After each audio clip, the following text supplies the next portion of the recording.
The 5-minute connection that saved your life and the hidden science behind it. Hey there, curious minds. Welcome back. Today, we're doing something a little different.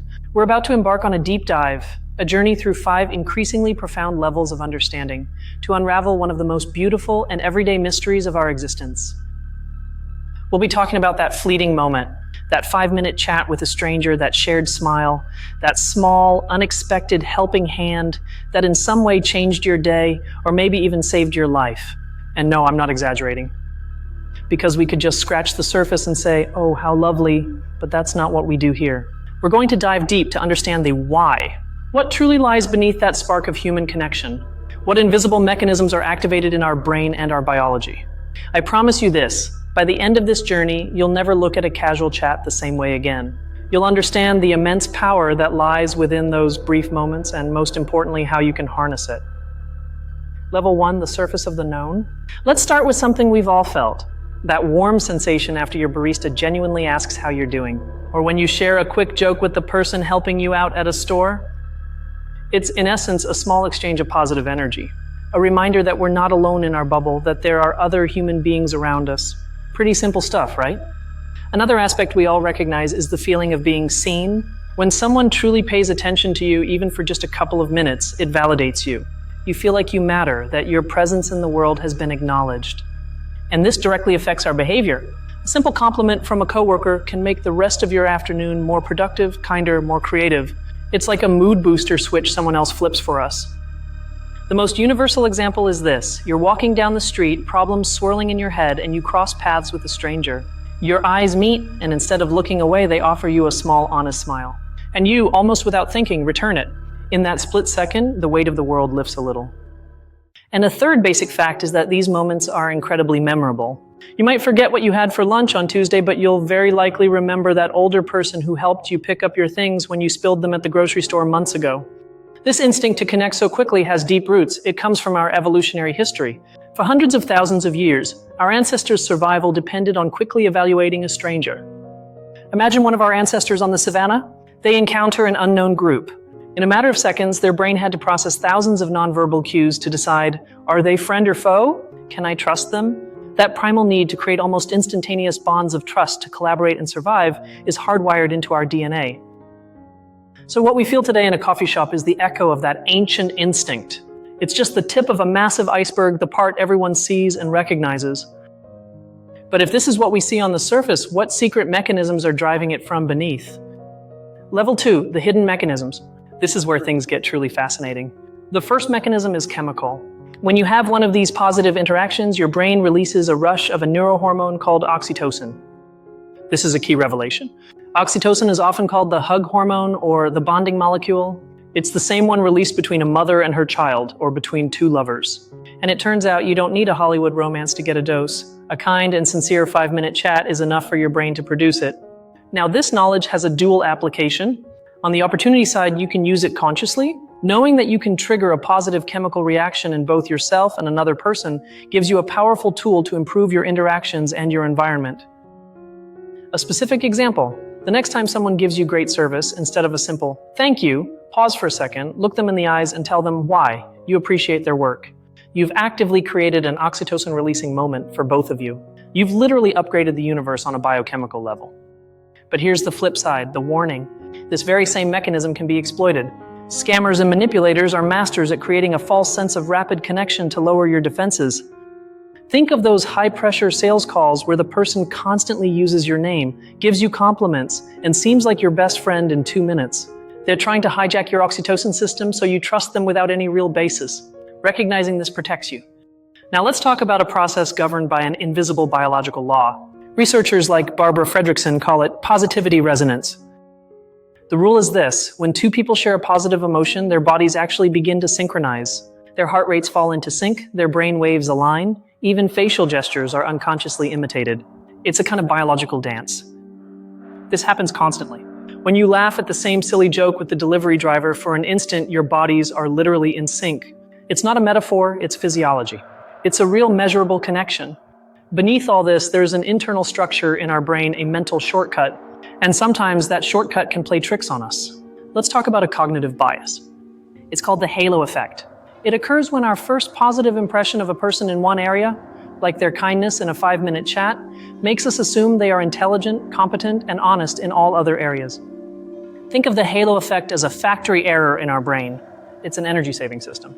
Instead of analyzing the person from scratch, the brain says, they gave me good vibes, so I'll slap a good label on them overall. It's efficient, but often incorrect. To counteract it, you can use a simple mental strategy, disassociation. It involves actively separating the feeling from the evaluation. When you realize you've instantly clicked with someone you just met, pause and ask yourself, okay, they've given me a really positive vibe. Now, putting that aside, what do I objectively know about their proposal, their idea, or their request? It's separating the who from the what. There's a very ancient custom, almost universal across human cultures, that shaped how we build trust today. The act of sharing food or salt. Offering bread to a stranger wasn't just feeding them, it was an incredibly powerful symbol. The takeaway for today is that even though we no longer offer salt to strangers, the principle lives on. A shared coffee, a small treat you offer a colleague, these are the modern echoes of that ritual. They are gestures that at a deep unconscious level still scream, you can trust me. And all this leads us to the key real-world deduction, the most important actionable principle we can extract from this level. The general rule is this: your brain is desperately programmed for life in a small tribe, but we've put it in a city of millions of anonymous people. And it's desperately searching, almost screaming, for any sign of that ancient tribal connection. Knowing this, what you should remember and do in your daily life is simple. Be the person who offers that signal. Value those micro moments not as interruptions, but as what they truly are: opportunities to fulfill a fundamental biological need, both in yourself and in others. The power of understanding this is immense. You stop being a passive passenger in your daily encounters and become a conscious architect of your social well-being and that of your environment. But if you thought we had it all figured out, get ready, because here the story gets really messy. Level 3, the chaos of reality. Now we delve into the debates and complexities. And the first big controversy is authenticity versus instrumentalization. On one hand, there are those who argue that these connections only have value if they are 100% spontaneous and genuine. On the other hand, there are those who say that, in a professional world, learning to build rapport, that is, to quickly establish a good relationship, is a necessary skill for success. The stakes are deep. For the first side, the very soul of human interaction is at stake. If we plan it, we kill it. For the second, what's at stake is the ability to collaborate and advance. We can't just wait for magic to always happen spontaneously. Now let's challenge a deeply ingrained popular belief, the myth of the lone wolf. That figure of the genius or hero who triumphs alone, needing no one. This myth is everywhere, in movies and biographies, and it's profoundly false. Research across all fields, from science to art, consistently shows that major breakthroughs almost always stem from collaboration and those small connections that lead to big ideas. But we love to believe in it. Why? Because the idea of the lone wolf gives us a fantasy of control and invulnerability. If you don't need anyone, no one can hurt or disappoint you. It's a psychological shield against the messiness of human relationships. And this leads us to one of the great paradoxes of our time. We live in the most connected era of human history thanks to technology, and yet rates of loneliness have never been higher. It's a dilemma with no easy solution. Likes, comments, messages, they're like a fast food version of human connection. They fill a momentary void, but they lack the biological nutrients of a face-to-face interaction, of that synchronicity we talked about earlier. Now let's take a critical look at something almost all of us accept, the culture of service with a smile. The ethical objection is this: are we forcing millions of workers to perform exhausting emotional labor? We demand they manufacture hundreds of these small, positive connections daily, often in a non-genuine way, which can lead to profound burnout and a disconnection from their own real emotions. And here enters another controversy. Can technology solve this? Could an artificial intelligence, an advanced chatbot, or an avatar in a virtual world replicate the life-saving power of a 5-minute connection? 20 years ago, this was science fiction. 10 years ago, it was a curiosity. Today, it's a real debate. We see how technology improves in simulating empathy, and it forces us to ask, what do we really value? Is it the effect the connection has on us, or the fact that it comes from another conscious human being? All this chaos at its core speaks to the human condition. It reveals a fundamental truth about ourselves. And that truth is that we are inherently vulnerable and dependent beings. Our greatest strength as a species is cooperation, but that strength is also our greatest source of pain. The unsolved problem is how to build a world that fosters the bonds we need to thrive without being crushed by the sheer complexity of managing them. As you can see, what seemed like a simple smile from a stranger is actually a battlefield of philosophical, ethical, and technological debates. You've survived the chaos. Now it's time to uncover the details that separate the curious from the true insiders. Level 4, Expert Knowledge. Here we reveal the niche secrets. And the first is a neuroscience concept called neural coupling. It's a technical but mind-blowing detail. When two people are truly connected in a conversation, their brainwave patterns, measured with electroencephalograms, actually begin to synchronize. Literally, their brains start to operate at the same frequency. The best analogy to understand it is to think of two jazz musicians improvising. They start separately, but if there's chemistry, they reach a point where they seem to share a single mind, anticipating each other's notes. That's neural coupling, your brain and mind entering the same frequency. This brings us to a key but often overlooked figure in this field, the sociologist Mark Granovetter. He's not exactly unknown, but his main idea is an undervalued treasure by the general public. Granovetter was a secret hero because at a time when everyone was studying strong ties, family, intimate friends, he demonstrated the incredible power of weak ties. He discovered that those fleeting connections with acquaintances and strangers are, paradoxically, our main source of new information, job opportunities, and fresh ideas. Now, an alternative and somewhat unconventional theory that explains this from another angle, the social thermoregulation theory. This theory proposes that social interactions function like a thermostat for our nervous system. They help us regulate our emotional temperature. A small positive chat is like stepping up to a bonfire on a cold day. It literally warms us on a physiological level and calms our nervous system. And here comes a detail from scientific research that directly clashes with our daily experience. Various studies have systematically shown that we underestimate how much strangers will actually enjoy talking to us. It clashes with our intuition because our brain is programmed to fear social rejection. That fear of bothering or making a fool of ourselves is so strong that it prevents us from initiating conversations that, according to the data, both parties would likely enjoy immensely. We live with a fear that reality simply doesn't justify. And now, the final niche detail that connects everything, the aha moment. Get ready. The fear of rejection prevents us from seeking those 5-minute connections.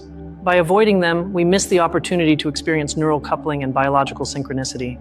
And by not having that synchronicity, we don't get the oxytocin release our tribal brain desperately needs, which increases our sense of loneliness in an already paradoxically disconnected world. See? It's all connected. Reaching this level of detail gives us a much more authentic and powerful view of the phenomenon. It's no longer just being kind, it's understanding the neurochemical, social, and evolutionary dance we're participating in. From here, we enter uncharted territory. Do you dare to look towards the final frontier? Level 5, the final frontier. Speculation and wonder. The first futuristic idea. What will happen when technology can directly induce the feeling of connection in our brains? In 100 years, we could have devices that stimulate oxytocin circuits or simulate neural coupling without needing another person. The question is, would that be a solution to loneliness or the ultimate devaluation of authentic human connection? And this is where science hits its limits. Science can explain the how connection works, the hormones, the neurons, the brain waves, but it cannot answer the why. Why does it feel meaningful? Why can a moment of connection give us a sense of purpose?